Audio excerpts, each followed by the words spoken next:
Welcome, everybody. This is Ardwulf, and joining me tonight is Geoffrey Phipps, who is the designer of Gallipoli 1915, Churchill's Greatest Gamble, which came out a few years ago from GMT Games, and the upcoming Mons 1914, correct me if I'm saying any of these incorrectly, The Mad Minute, which is currently on P500 from GMT Games, and which hopefully will be coming to a game store near you. Hi, Jeff. How's it going tonight? It's great. Good, thanks. Good to be here. Great. We're making the time difference because Geoffrey is out west. Work for us in this case. I would not have been able to do this at his time and in my time zone. So, and vice versa, I believe. So let me ask you first about Gallipoli, because it's really not a game.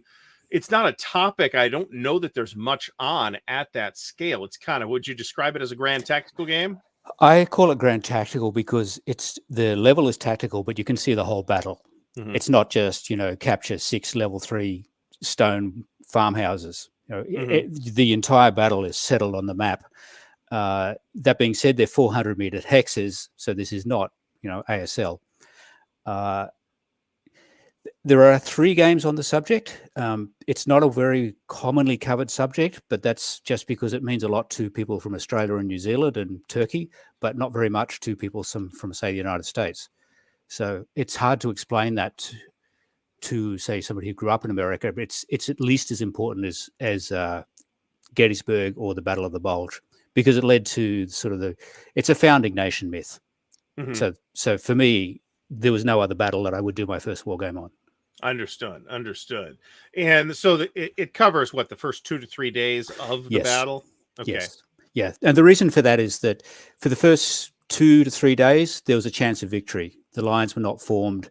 The Turks or the Ottomans, as they were technically called at the time, but everybody refers to them as the Turks. The Turks were stretched very thinly. There are various things that could have happened that could have made it go either way. In fact, a working title for the game was If Only, because you'll see that so often in the histories. If only this wouldn't have happened, if only that, if only this. But of course, you shouldn't build a military plan around rolling double sixes. That's just not, not viable. I tell myself that all the time. Yeah. And yet here we are. But the first few days, whereas the film for Gallipoli, which a lot of people have seen, even in America, is like 5 months later. And yes, they've got trenches and barbed wire and machine guns. And I did not do that because it is just not so interesting. The decisions are made in the first 2 days. And I've had people ask me when I said, hey, I picked up Gallipoli 1915. They said, oh, who wants to play that? Because they've seen the movie and they don't know really much. And I don't know very much about it either. But I know that in the first couple of days, it was relatively fluid. And later on, we got the Mel Gibson movie where it's trenches and misery. Yes. Right. Yes. So let's talk a little bit about the game system. Tell me a little bit about the mechanics, about your approach mechanically to this topic, and why that approach is maybe more broadly applicable to World War I Grand Tactical than just Gallipoli itself. Right. Yes. In fact, people have said to me that I should run Boer war games with it, but so it really only works for the first 2 years, because the evolution of technology and tactics in World War I was even greater than in World War II. So a set of rules that will work for 1914 won't work for 1918, but I'll leave that aside for the moment. So like many designers, I had played existing game systems and I thought they're okay, but they're things I wanted to fix. So in particular, I'd played the Tactical Combat Series, TCS, from the Gamers and now MMP. Scale of 100 meters. I think they're 20-minute turns. I don't quite remember there. But, you're rolling for opportunity fire at every hex. The thing I liked about it was the order systems. I like historical simulation, or what do they call fidelity, where you see the ebb and flow, the timing that's in the battle, rather than everybody moves every turn. And the maps the situation you see on the game map in front of you never matches the history books, because you never have a brigade sitting on its, butt for 2 hours waiting to get a clarified order. So I wanted an order system. However, I didn't want ambiguity. So therefore, the order system in Gallipoli, especially in the 2.0 rewrite for Mons, is very explicit. Problem I've had with other order systems, you had to understand the way the armies fought already before you bought the game to know what a legal order would look like. So this one it spells it out for you. You can't do things that World War I armies at that time could not do. Now, if you want, sorry, go on. No, go ahead. Keep going. Yeah. I mean, if you want to send panzers thundering across the steppe, play a World War II game. You're not going to have that flexibility in World War One. It's much more about setting up waves of assault, making sure you've got reserves to exploit wherever the front breaks. That's especially true in Gallipoli. By the way, the Allies can win Gallipoli. Maybe I'll save that as a spoiler to the end. Okay, so now, because Gallipoli was a ground tactical game, again, I'd played the old Paper Wars game of Gallipoli, and there's two little keyhole maps where the Australians and New Zealanders landed and where the British landed. But the actual victory hexes, the Turkish forts, are not on the map. And so you instantly know you can't win. So I wanted to have the whole peninsula so you could see the whole thing, and that set the scale. And then I realized if I go to 400-meter hexes rather than 100, then effective rifle range is 400 meters, which means that opportunity fire is at 1 hex, and that greatly simplifies and speeds up the play.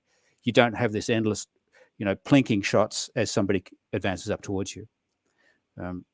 But it does allow me to have the very crinkly and highly detailed terrain around Ag's Cove. If you don't have that, then you can't recreate the battle. You don't understand why, say, Quinn's Post or the 400 Plateau was so important. So is it a written order system then, or is it a little more constrained than that? It's a bit more constrained. So there are a defined set of orders. The obvious ones: attack, defend. Then there's variations on it: cordon defense, which you can set up if you've got time ahead of time. For example, the Turks in Gallipoli and the British at Mons have cordon defense because they've had a whole day to send the staff officers out and ride around the positions, and they can spread out more. During the heat of a battle, you can't do that. So when, for example, you go on an attack order, you put objectives down. You can either put the objectives on the map with a certain amount of fog of war, or you can use a planning map, which is the version I prefer, and you draw on it where your objectives are and your line of march. And you've got a certain amount of wiggle room, but the frontage is what a World War I brigade or regiment would have, and you have to deal with this constraints of the army that you're given, and not think that they're panzers. Okay. So you mentioned that there's a 2.0 iteration of the core system rules that's coming with the Mons. Let's talk about that a little bit. Significant changes, not very significant changes. What motivated those changes? So they are significant streamlinings. The core system is untouched. So, for example, the order system I just described, what I did there is I reread the whole rule set, but in particular through the command system, and I made sure that everything was consistent, that there were no ambiguities, removed a number of corner cases that just never came up in play testing. So it's the same engine. It's a different presentation for the orders. For fire, again, it's the same basic system, but frankly speaking, as a designer, the fire DRM chart in Gallipoli is just a dog's breakfast. It's colors everywhere.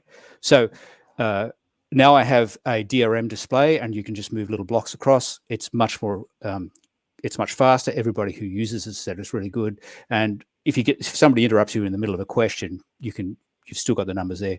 I have videos on YouTube where you can see this in action. And by the way, with the 2.0 rules, both also for Gallipoli are available on Board Game Geek for download. So if you've got Gallipoli, please do not play with the version in the box. Go to Board Game Geek and get the version there. We will put links to both the 2.0 rules on BGG and to Jeff's channel in the video description. So check those out underneath. So that's okay. Nothing much with movement. I made it a little easier to get in and out of column and unlimbering field artillery, but there's really nothing there. No changes to morale. So it was really around simplification and streamlining, in particular in the fire and assault sequence. But you'll still get the same results. It's just faster. Okay, and I assume you're essentially finished with the design at this point of Mons. And we'll talk more about Mons in a second here, but I certainly have the impression, without any insider information whatsoever, that when things hit P500 at GMT, that they're pretty close to being ready generally, but there definitely also seem to be some exceptions to that idea too. So I wouldn't want to comment on other designers' entries, but certainly with Gallipoli, when we went in, we hadn't published that series before. So during the P500 process, we made one significant change. We have not made any significant changes to the series rules for Mons once it in P500. And yeah, at the moment, I'm playing it at conventions. I played at Game On just a few weekends ago, and I'll be playing at Consim World Expo in Tempe in August. But we're playing that to show the system off and just, as the inevitable double check. Because these games are labors of love. They're big. We want to catch everything we can before we publish. But, the more testing, the better off you are. Mm-hmm. So let's talk about Mons then. I've heard of the battle. Obviously, I'm aware that it's in 1914, I think, and that's really, and it's a Western Front battle, and that's really about it. So give us the little nickel history of the Battle of Mons then, right. At least as it's covered by the game. Okay, so this covers the whole battle. It fits on both maps. And so this was the first battle between the British and the Germans in World War One, between the famous BEF and the German First Army. So you've got the German First Army doing the Schlieffen Plan, swinging around through the top of Belgium. It's the 23rd of August. The British they sort of declared war on Germany early in August. They've landed in France. They've been marching for 2 days only. Both armies are looking for the other one in Belgium. The British are pretty sure that the Germans are about 50 miles to the east, so they're going to go up and swing to the right and catch them in the flank. And the Germans have got basically the other idea, that the British are way off to the west. And so then both armies run into each other. In the end, the British had 24 hours notice, and they set up a defensive line along a canal at Mons, which is a coal mining district in Belgium. But the reason I chose it is because this is where this battle is what set the whole series of myths around the BEF, around the last great professional army in Europe, the Mad Minute, the rifle fire as fast as machine guns. And I really wanted to explore that. And when you look at the history, I'm very much reminded of that quote from Wellington about "This will never do, write me up a victory."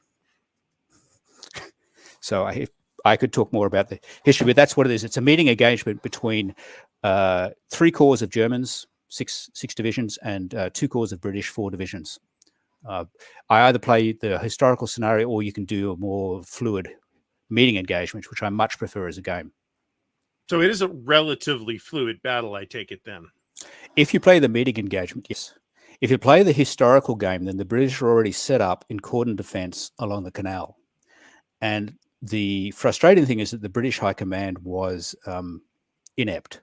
And so the 2 corps commanders hardly spoke to each other. The actual commander of the whole army was off on the western flank and never showed up the whole day.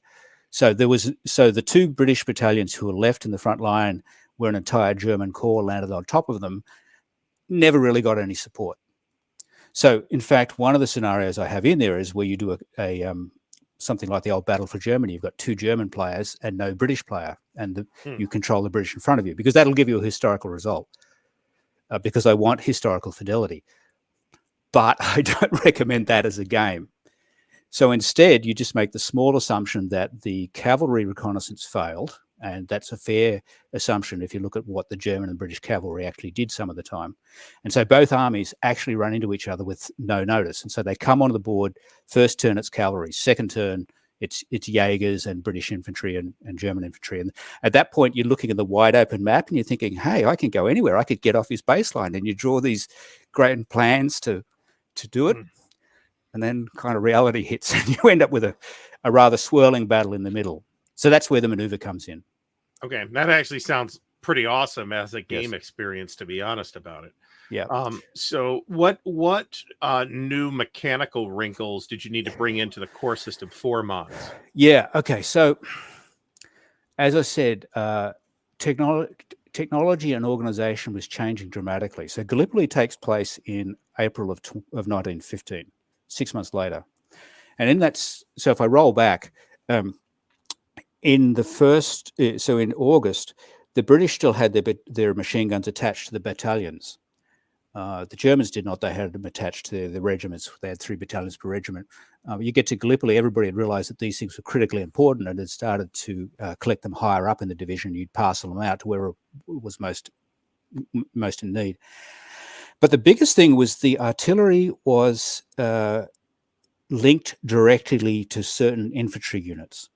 So the British would attach an artillery brigade to an infantry brigade, and the Germans would attach, well, they call them artillery subgroups to an infantry regiment, and they would only fire in support of that regiment. And it was always line of sight, open sights, no observed fire.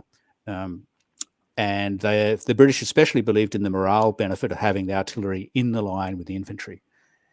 So you find the artillery are more limited in where they can be, but they're still just as effective. So there's that, and of course they included cavalry. Now historically, the cavalry didn't really take part in the Battle of Mons. There was some British cavalry on the map, but they didn't do anything. But I wanted to have cavalry in World War I because there were cavalry charges in this campaign. As the 3 days before, a German cavalry division had attacked a Belgian unit and had done 7 charges. The British did that later. So I've added cavalry charges in there too. But there's no changes really to the fire or assault or the command. It's the same system because the armies were fighting in basically the same way. Okay. And basically the battle is basically a one-day battle, correct? It is a one-day battle. At the end of the day, you'll find that the front line is basically set. Historically, the British pulled out because the French army on their flank was collapsing, and they knew they were outnumbered and going to get outflanked. So there is one training scenario from the second day, the glorious last stand of the Cheshire Regiment, which kind of gives away what happens. And that includes British cavalry, British infantry, and a German corps. But yes, it's the one-day battle. So it sounds like, what's your, in that case, I mean, I'm picturing, because I've got Gallipoli, right? And it's a pretty beefy game, right? It's 3 maps, is 2 maps. 2 maps, it's yes. 2 maps, but the density is pretty high. I mean, there's a lot of counters in there. And I'm imagining Mons is similarly high density, right? Yeah, so Mons actually there are actually more units in Mons, but because the machine guns are not separate, it's not... I don't know if the count of counters is probably very similar. However, it does include 1 map scenarios. In fact, in even 1/3 of a map, there are 4 British divisions and 6 German. I've got scenarios in there that pitch 1 division versus 1 division. You can do 1-on-1s, in which case the density is not high. Well, the density might be high, but certainly the number of counters you're pushing around is not high. Okay. And how long are the turns? 2 hours during the daytime, 4 hours at night. Okay, so for the whole campaign, you're looking at like 10 turns then, right? Yes. So when we played it Game On, we finished it in a day and a half. I designed these games for the kind of play I like, which is to go to convention, get it done in 2 days, and have a discussion. And so that's what both that and Gallipoli are designed for. Yeah, I think there's a big step there in that it's big, it's going to be meaty, but you don't need a whole week to play it, right? Yeah. Let alone a whole week just to get a fourth of the way into it, as we've seen with some other stuff. No, you're going to finish it. Yeah. Okay. Definitely. So that's great. So you've got some visual aids here that I'm going to pull up. Okay, are you ready for that? Yes. Okay, so after some technical difficulties, we've got a visual aid of part of the Mons battle game that was played at a recent convention. Do I have that right? That's correct. Yes. So this was played at Game On in Seattle a few weeks ago now. What you see here is the meeting engagement, and we have in the yellow in the center of the screen, there's the British 4th Cavalry. So you can see they've got some cavalry regiments there, and immediately behind it, there's some horse artillery, the 13-pounders. Now, they're on a high ground. So every hex has an altitude, and they're colored in the same way that you would see in a traditional atlas color. I'll show the full map in a little while, but for the moment, the darker greens are lower, and here you're coming up through whites up to yellow, showing the top. Now, of course, this is Belgium, so this is in Gallipoli, the contour interval, meaning the difference between contours, is 50 meters. Here it's just 10, but it's enough to block line of sight, and that's what matters. So the fact that you can see that the cavalry brigade is quite bunched up there because they've got defense orders and they need to be basically in contact with each other. They can't spread out. If they're on cordon defense, they could do that, but not in a meeting engagement. Above them, well, to the left, there's German Jaegers. They're deployed as independent companies because that was their role. But then up to above and slightly to the right, you can see a whole German regiment coming down. And then further back up to the top, there's some red heavy, they're the 15 centimetre, or what the British would call the 5.9s. Now, rifle fire is adjacent, and, assault, you've got to go into the hex. So you can see that the Germans are mostly hanging back, the Jaegers especially, because they're small, and the assault is actually being pushed by the bodyguard German cavalry and one of the infantry regiments. So the terrain types you can see here, there's the farmland, which is in the centre, mostly around the centre, or just to the north of the hill. The hill is covered with woods. You can see the village of St. Symphorian off to the east. And then immediately below the British is one of the more interesting terrain types, which is the willow beds. I had thought I'd seen it all in a war game, but the willow beds, so there's lots of little canals, and they grow willows along the edge of the canals. And then in the autumn, in the fall, they come along and they cut the tips off the willows and they weave baskets from it. Now, if you think of this as polder with trees on top of it, you'll be pretty close. So it's just as bad as polder in the market garden games to move through, and it even blocks line of sight. So there are other parts of the map, and I'll show you one of those later, where this kind of terrain dominates. So you end up with very different styles of battle. On the eastern end, it's open, artillery's got long line of sights. On the western side, no, you're in the swamp with bayonets. People are going to ask, but these are playtest graphics. These are not final graphics. Sorry. Okay. Yes. Just to get that out of there. So if you're, these are pretty good looking playtest counters, I'd say, but people will ask questions about them if they're about whether they're final graphics or not. So they are not final graphics. No, they're not final graphics. Although with Gallipoli, GMT did not change the playtest graphics a lot. They certainly did a lot of aesthetic improvement. Absolutely. They'll do a better job than I can. Yeah, it's a sharp looking game. Okay, we have another image. Okay, so here we have the looks like the raw Illustrator file of the entire map. So this will give you at least some sense of what kind of thing we're looking at. Are these two maps short end to short end? Yes, this is in fact Adobe Illustrator. This is the map. And yes, they laid short end to short end, which is unusual for games. But the reason it's done is because that's the way the British were set up. At the extreme left end, there's Condé. Then you can see, I'll zoom in later, but you can see the little white boxes. They're the location of the British battalions all the way along the canal, up to Mons, around that salient at the top. And so this actually allows you to set up the whole BEF. And then the Germans come in basically along the entire top edge. However, you don't have to play the full two-map battle. There are one map, and there are even half-map scenarios. Because, some people's kitchen table or wherever just isn't that long. But I will point out that this will fit on this configuration. It will fit on a standard 2.5 by 6 foot folding table. Yep. Yeah. So off map displays, are there a significant number of things off map?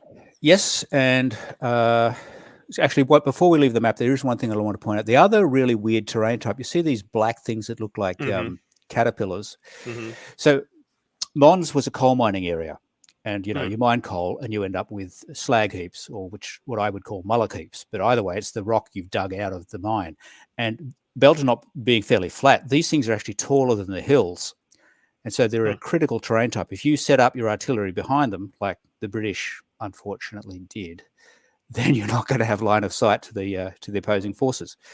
Even worse than that, because they've got some coal left in them, as the weight of it crushes it, the coal catches on fire. These are actually burning mountains.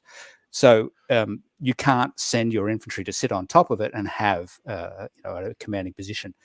So that plus the willows are right in the middle. It really make for an interesting terrain. This is not as open as you'd think it is. But let's switch across and look at some of the display aids. Okay, so this is what's called the Army Status Display. Now, again, this is playtest graphics for Mons. The one for Gallipoli is fairly similar. The only difference is we've moved one of the lookup charts into the main charts and tables to give more space here. So across the bottom, you can see color-coded the different kinds of orders that you can have. This is Germans. So they have one order per regiment. So if you look at, say, the attack column, which is the second from the left, the Fusilier Regiment 90, doesn't matter that the Fusiliers are all the same, currently has an attack order. Whereas if you look to the right, stalled attack, Infantry Regiment 75 has stalled. Now, the reason for that is the top line tracks what are called officer points.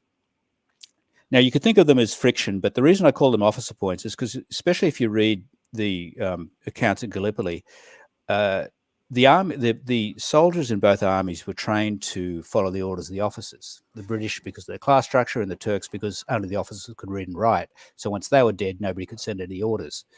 So anytime you do anything dangerous, like take a step loss or declare an assault or land from boats, etc., you take officer point losses. So you can see along the top here, the Germans, some of them are still intact across to the right-hand side, but IR 75 with the green band is down there on the 2. And below it, there are numbers, and every turn you roll to see if you can continue your order, or if you're trying to change orders, you roll against the other one. So the more beat up you are, the more likely it is that you'll fail, which is what's happened with the 75. It's gone to stalling attack and then ended up in disorganized defense, which is the yellow column. And if you look, Grenadier Regiment 89 is already there, and it's down here on the 0. So there's 2 levels of game in both Gallipoli and Mons. There's the micro tactical. Do I move around this side of the hill? Where to send the machine gun? And then there's how beat up are my brigades and regiments? Should I pull them out? This blue column, for example, is regroup. You can get officer points back. You can regain steps. And then the light purple column right on the right-hand side is general reserve. So over there, it's very easy to change orders to a different type.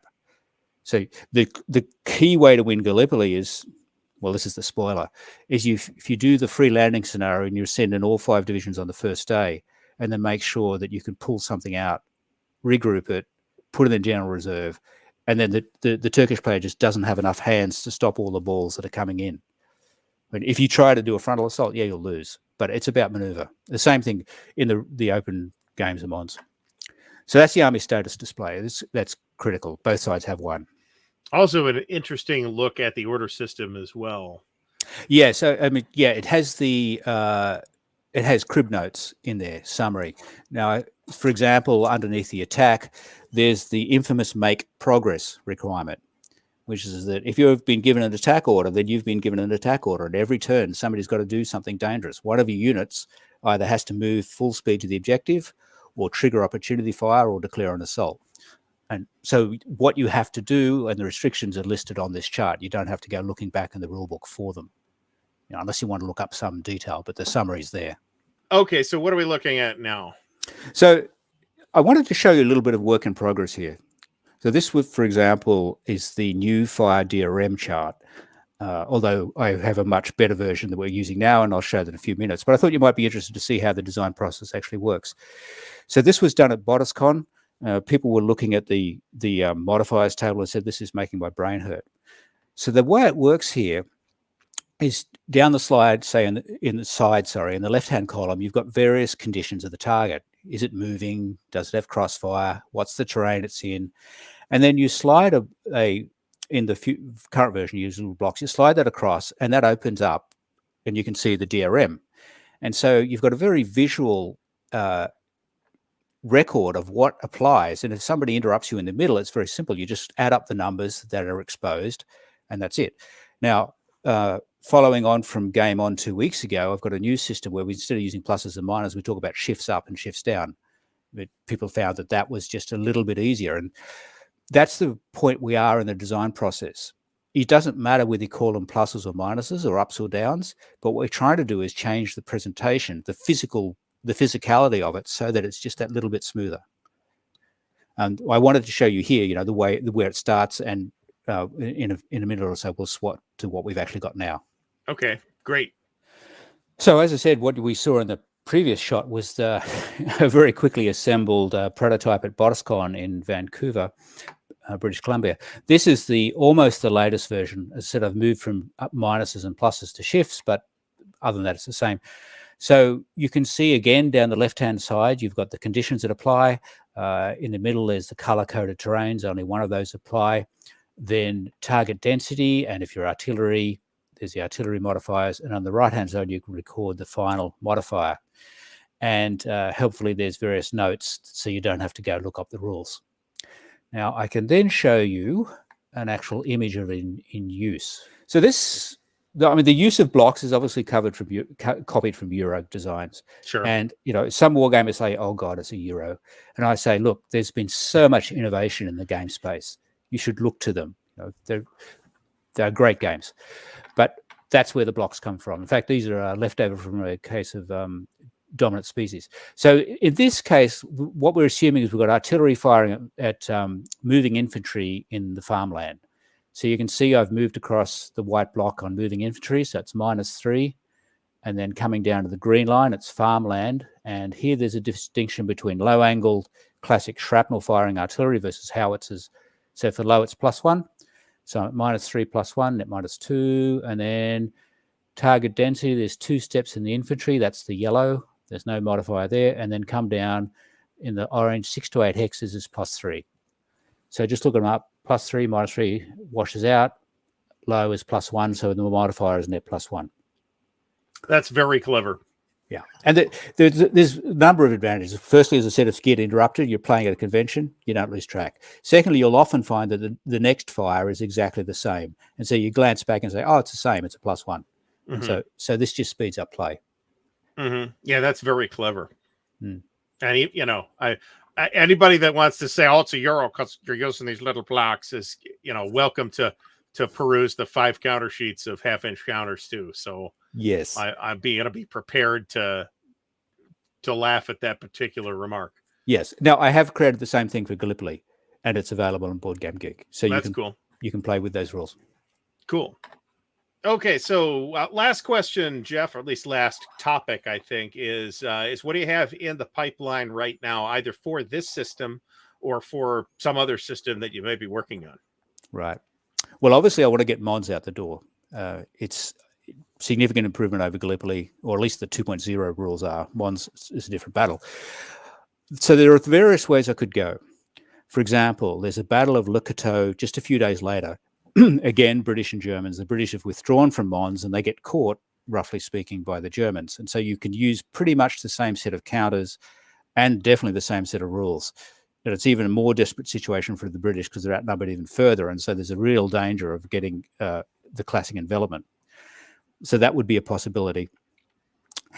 There's a gentleman in France who's been looking at a small battle at the peak of the Battle of the Marne, because this Mons starts the beginning of the Great Retreat as they retreat to Marne. The French pull off that great hat trick and attack the Germans from the west. So he's got a small battle in the middle of that. What's interesting about that is there are very different types of units. There's a lot of second and third grade German units because that's what they had at the time. So the morale values vary tremendously, and I think that would lead to an interesting battle. But looking more broadly, I'm very interested in the way these armies changed in the 4 years. And so I would have been thinking about doing, say, Belleau Wood in 1918, which is the US Marine Corps. Although, interestingly, the Marine Corps at that point weren't fighting with, say, the same tactics that the Germans and British had developed, either the stormtroop tactics or platoon tactics. But that would be an interesting one. Or perhaps one of the later British assaults, the Amiens or Hamel, because it does show how they had figured out how you could break the trench lines. But it would have to be a different set of rules because here the artillery are doing shooting over open sights just like their grandfathers did at Waterloo. By that stage, they're firing off the map with no registration. It's a very different thing. Haven't pushed that. Longer term, I'm interested also in the Battle of the Atlantic. Not so much in the tactical. There's lots of tactical games about sending in submarines or campaign games around, usually centered on the German captains. And I'm much more interested in a balanced game that looks at both sides and looks at the changes in technology and the changes in tactics. Because there were the British, for example, the British and Canadians and US, sorry, to be fair, had set responses, and they had names for these things. So if such and such occurred, we're going to do play X, or like Raspberry was probably the most famous one. And so just like when you're playing, NFL, you call a play and everybody knows what it is and they all go do it. You don't have to suddenly make it up on the fly. And so I'm interested in basically a double blind system where you are making technological changes. You're not sure whether they're working or not. You're not sure why the other guy is finding your submarines or finding your convoys. You're not sure what countermeasures you should be doing. As to whether this system works or not, we'll see. I'll be very curious to see it. Maybe we could talk about that again when you're ready. So Yes. I would like to thank Jeff for stopping by here. We've kind of been talking about setting this up for a long time now. We finally managed to get it done. So hopefully you'll find it useful to have had this in-depth look, or at least a decent look at both Gallipoli and Mons. There will be links in the video description again to Jeff's page, to the P500 page over at GMT, and to the 2.0 rules update that is available for Gallipoli on Board Game Geek. So Jeff, thanks again. And thank you, Ardwulf. Thank you, everybody, for watching.